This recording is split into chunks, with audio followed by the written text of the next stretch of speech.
Hello, welcome to my video.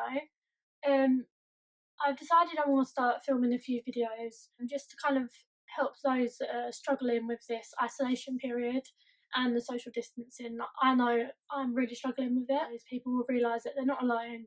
There's others that are struggling, and if we all work together, then we can come through it. And this isn't forever. I know it seems everything's just so uncertain right now. And I am really struggling with that as well, but I know that it's not forever. So the first thing I wanted to speak about today on this video is craving acceptance and kind of like learning to be alone. This is something that I really struggle with, and I have done for ever since I can remember, but specifically in the last probably 5 years. And I found it really difficult, and I feel like whenever I'm alone, or if someone's busy, or if someone doesn't have the time to see me, or wants to be by themselves for a bit, I feel like I can't control my feelings, and I just feel so rejected. And this is something I really struggle with, and it really gets me down. And I have a lot of bad days, and they're really low. And I kind of for a long time felt like I was alone in this, until recently maybe I've started watching some YouTube videos or searching up how I feel and reading blogs about it. And I can't explain how much that helped me. So I think if I do this, I think there's a lot of people out there that feel the same, and hopefully I can help them.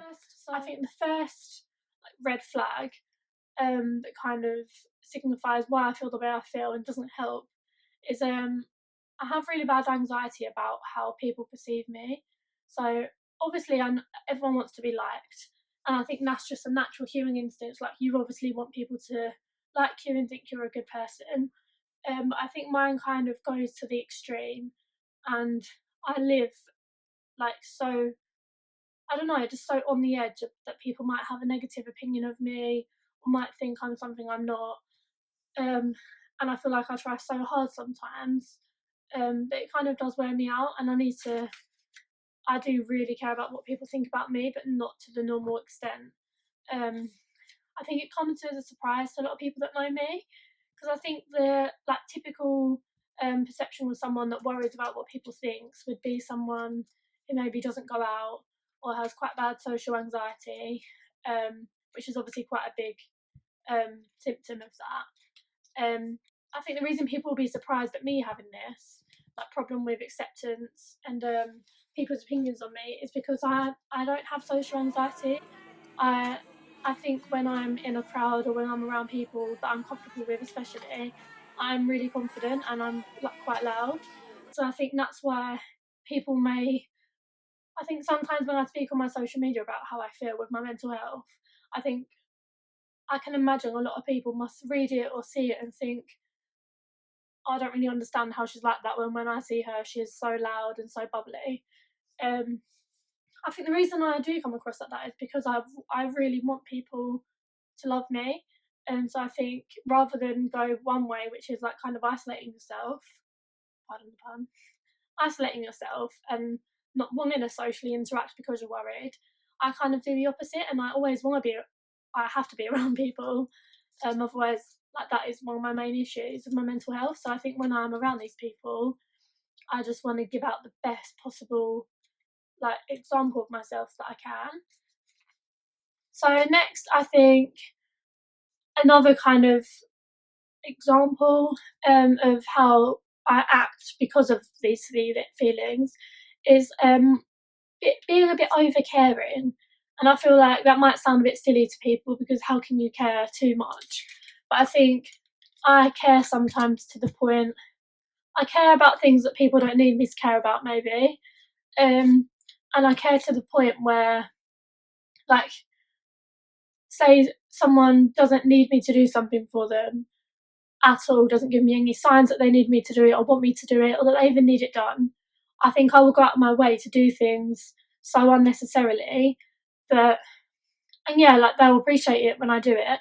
But I think because I do that, I subconsciously expect the same back. And then when I don't, which I don't blame anyone for, because I know I give too much, when I don't get it in return, which I don't from anyone, because I feel like I can't explain it.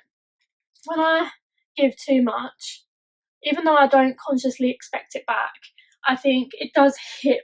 I think it does hit my like self-worth because I give too much to the point where I don't have much left to give to myself.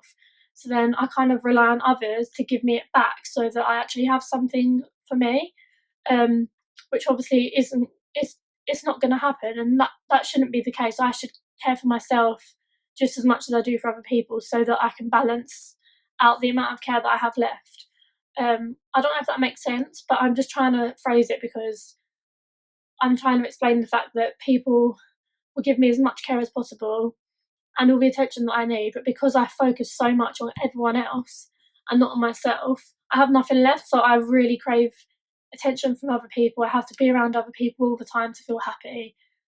I just don't have it within myself. I do, but I don't use the power that I have within myself to make myself happy, and I just rely so much on others. So when I am let down by someone, like let down, meaning like I've asked someone to see me and they're busy, or someone, yeah, like I've asked someone to see me and they're busy, or I can't find anyone that's free that night. So I then realise that I have to be alone because no one's busy. I will literally text everyone I know and be like, are you busy tonight? What are you doing? I'll text 20, 30 people and always try my best to find someone. And obviously, most of the time I do. But then I do also know that that is kind of pushing away the problem. So recently, in the last like 5 weeks, I've stopped doing that, and I've actually spent. So I didn't spend a night in my own bed. I think I spent one night or 2 nights in my own bed in the last 2 years, on my own. So this last 5 weeks, I've spent probably 2 or 3 nights a week alone in my own room. Especially now with this isolation, like it's a day as well as a night because I don't have uni or work. And like it's nowhere near as bad as what I thought it would be. I think it's not actually the being alone, it's the feeling rejected by other people being busy. And that's what I'm trying to combat. I'm trying to build up my self worth so that I don't seek that from other people, and then I can like be actually like genuinely happy. Um, so I've written here, I constantly seek reminders that I'm loved. And I know I do this, and when I'm around people, like I'll always ask people like if they're okay constantly. I'll constantly be like, is everything okay? Do you feel okay? Like, do you like me? Do you love me? And I am like that a lot, and I know it can be a bit heavy on the people that do love me because it obviously can come across as though they're making me feel unloved, which they're not. I make myself feel unloved, just like with my head, and it's really silly and it's really hard to get out of. And it kind of can jeopardize your relationships because you seek so much acceptance and so much reassurance, and you don't want to make that person feel as though they're not giving you what you need, because they probably are. You might just need to give yourself a little bit so that you don't need so much from them. And that's what I'm really working with. And the things I've written down as tips to do this, I'm trying to write down positives about myself. I think this is because I know everyone says it, but if you don't have any self-love or self-esteem, how can anyone else love you? Because you're going to need so much from them because you don't have it from you. You should love yourself 50%, and then they love you the other 50. Whereas I feel like with me, I love myself maybe 2%, and then I need the other 98% from someone else, and that puts a lot of pressure on relationships, and like it's just not going to work, and you're never going to truly be happy with someone else. I know it sounds cringe, but I know it is true, and you have to be happy within yourself. So I'm trying to write down some positives about myself, literally just 2 or 3 things every day. It can be anything. I try to stick to personality, but obviously like you can write other things as well, like physical aspects. Practice being alone, which I'm doing right now, and I'm spending tonight on my own, not seeing my boyfriend tonight. And usually when I'm alone, I distract myself and do something. So I'd go cheerleading or gymnastics or around a friend's house, or usually both. So I'd usually do one and then stay at someone else's. And obviously now we're social distancing, so I don't have cheer or gymnastics to turn to anymore. But obviously I still need to let my boyfriend have the time that he needs to himself, and same for my friends. and it's not like I have a choice now anyway to see my friends. Um, so this is kind of forcing me into it maybe a little bit, but I'm glad I started this process a little bit before this pandemic came about, because I kind of gave myself a little bit of a head start. So yeah, I'm practicing being alone and not letting myself get upset and trying to push away them feelings of rejection. And by doing that, I feel like you need to activate your mind, distract yourself. I should be doing uni work, but obviously I'm not really. But other ways I'm doing that is I've downloaded Duolingo. I'll leave a little link down here somewhere. And I'm trying to become fluent in Turkish. So I used to be so good at it, and like recently, probably since I've been at uni, so the 3 years I did my undergrad and now I'm doing my masters, I just haven't had the time, and I don't have the time really because I should be doing work. But it's just something else to do, and I think that's such a big positive. And when I do finally get fluent, I'll feel so good about myself, and that's something I can love about myself and feel proud about and confident about. Um, Post-it notes around the room. I haven't done this yet, but I think I'm going to write down some. It's probably like on my mirror where I'll get ready in the mornings. I mean, at the moment I'm getting ready to go downstairs, but maybe by the sink where I wash my face at the moment because there's nowhere to go.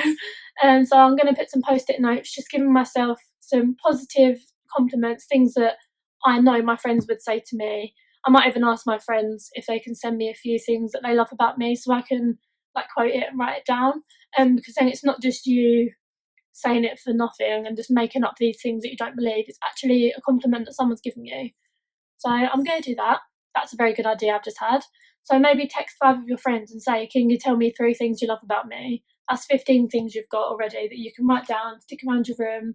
They're real, they're true, they're honest, they're unprovoked. You've just asked someone what do they love about you and they've told you. Um, Stick them around your room and read them every day and remember that. And then last of all, yoga, music, exercise and walks. So I've been walking my dog every single day. Usually I'll just put a podcast in my earphones and listen. I'd recommend Shagged, Married, Annoyed, um, by Chris and Rosie Ramsey. It is hilarious. I absolutely love it. I do listen to some like mental health ones sometimes, like Fern Cotton's Happy Place podcasts are amazing. I think I also need just something light-hearted. Another one I've just started listening to that my friend actually recommended to me called Receipts, and that's just another really feel-good, like honest, true, relatable. Like I just love it. So I'd recommend definitely both of those. And if I can think of any more, I'll put them in the list at the bottom. Yoga, I've started watching some videos online and just literally copying the YouTube video. It's made me feel really good because it's like giving me a lot of core exercises, strength exercises, and then also it's got mindfulness included. So it's just something that distracts you for half an hour, 40 minutes, whatever you do. And I've also been stretching every day, and this is a big thing for me because for cheer, where we've got a good few months off now, I know that when I go back, my flexibility will be awful. My coach will kill me. My bases will kill me. My whole team will kill me, and I'll kill them if they can't do the splits anymore when they come back. So I've been doing that every day, and that's like another thing I put on my checklist that I tick off every day. You would recommend like writing yourself a little checklist in the mornings, just a few things just to get you through your day, maybe even some time slots for them if you really do need some structure. And then when you tick them off, it just feels so good. So I write my stretches on there every day. And me and my friends actually have been taking photos every day of our splits on both legs and sending them into our group chat so that we can look at each other's progress and make each other feel good, and you get to see your own progress as well. So I absolutely love that. Yeah, I think that's all really for now. I hope I'm going to be doing this a few times a week. It's a really nice thing for me to let things off my chest, and I just love like the comments I receive back and the feedback I get. It really does help me, and obviously I really hope it helps someone out there who maybe feels like they're alone in how they feel in their mental health. Um, if you have any requests on videos that you want me to speak about, or some questions that you want answered, preferably regarding mental health, um, please send them in and I will make as many videos as I can, answer as many questions as I can. I'm open to everything. I'm open to speaking about any mental health problems I've got. I really am open with it because I just think that is just so important. Thank you very much.